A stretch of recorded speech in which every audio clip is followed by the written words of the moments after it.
Christina, you wrote about Ohio and Florida, some new polls out this week. Let's talk quickly about the battleground states. What did you see in those polls? Well, you've got basically what we sort of expected, is everything is all tied up in the big places where it matters. Now, President Obama has a lot of options on that electoral college map, right, in part because he won so big in 2008. So it's sort of you can go with the Southwest strategy and you make sure you win a lot of Latino voters, and that could maybe do it for you. And then you have the traditional battlegrounds, the Ohio, Florida, Pennsylvanias, where they're going to spend a ton of money and resources.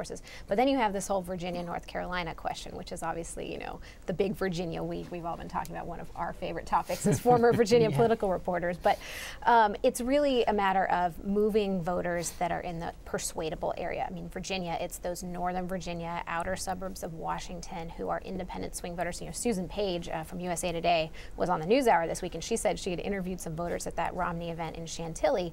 4 people, 2 of them were Obama supporters 4 years ago, and they have now changed their mind and they're at a Romney rally. I mean, that's pretty surprising, and it says a lot about where that swing is. When you talk to the Romney folks in Moments of Candor, they'll tell you about 4 areas in the country and get it down to 4 counties. 3 of those counties are in Virginia, Florida, and Ohio, or 2 of them anyway are in Virginia and Ohio. Florida, they sometimes say, is lost to the president because unemployment there is high. Michael, what do you make of Virginia? The president's up by 7 points in a Washington Post poll. Yeah, I mean, having reported in Virginia for a long time, I mean, I suspect that's probably a little high and will tighten over time.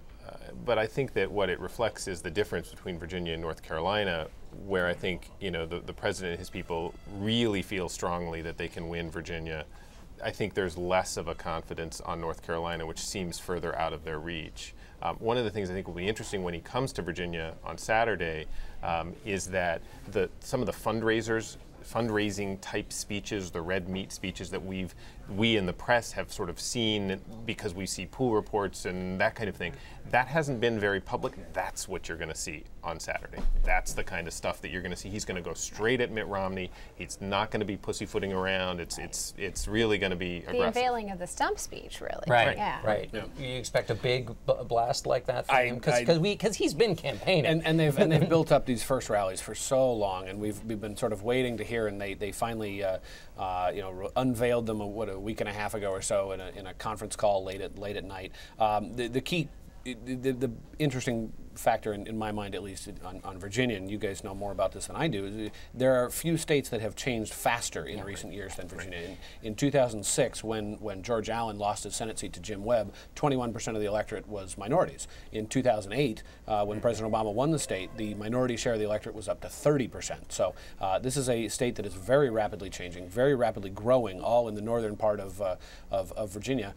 Take a look at the 100 fastest growing counties in America. 11 of them are in Virginia. Right. And mentioning George Allen, of course, he's running for his seat back again against Tim Kaine, the former governor, top Obama ally, former DNC chairman. And there's another poll from, I think it was a PPP poll this week, that showed Kaine actually edging Allen for the first time. They have been completely tied up in polls for a long time, and the fact that he overtook Allen just a little bit in this one poll, I mean, who knows what will happen in that race? I think it does suggest that Virginia poll. One other really interesting little factoid: a fellow by the name of Virgil Goode, who's a conservative Republican in the House from the southwestern part of the state, where Republicans, if they win statewide, they have to rack up big numbers in the Southwest, is running for president on the Constitution Party in Virginia. Right. And so, you talk to strategists in Virginia, that's on the margins, but it could take a couple of points away from Mitt Romney.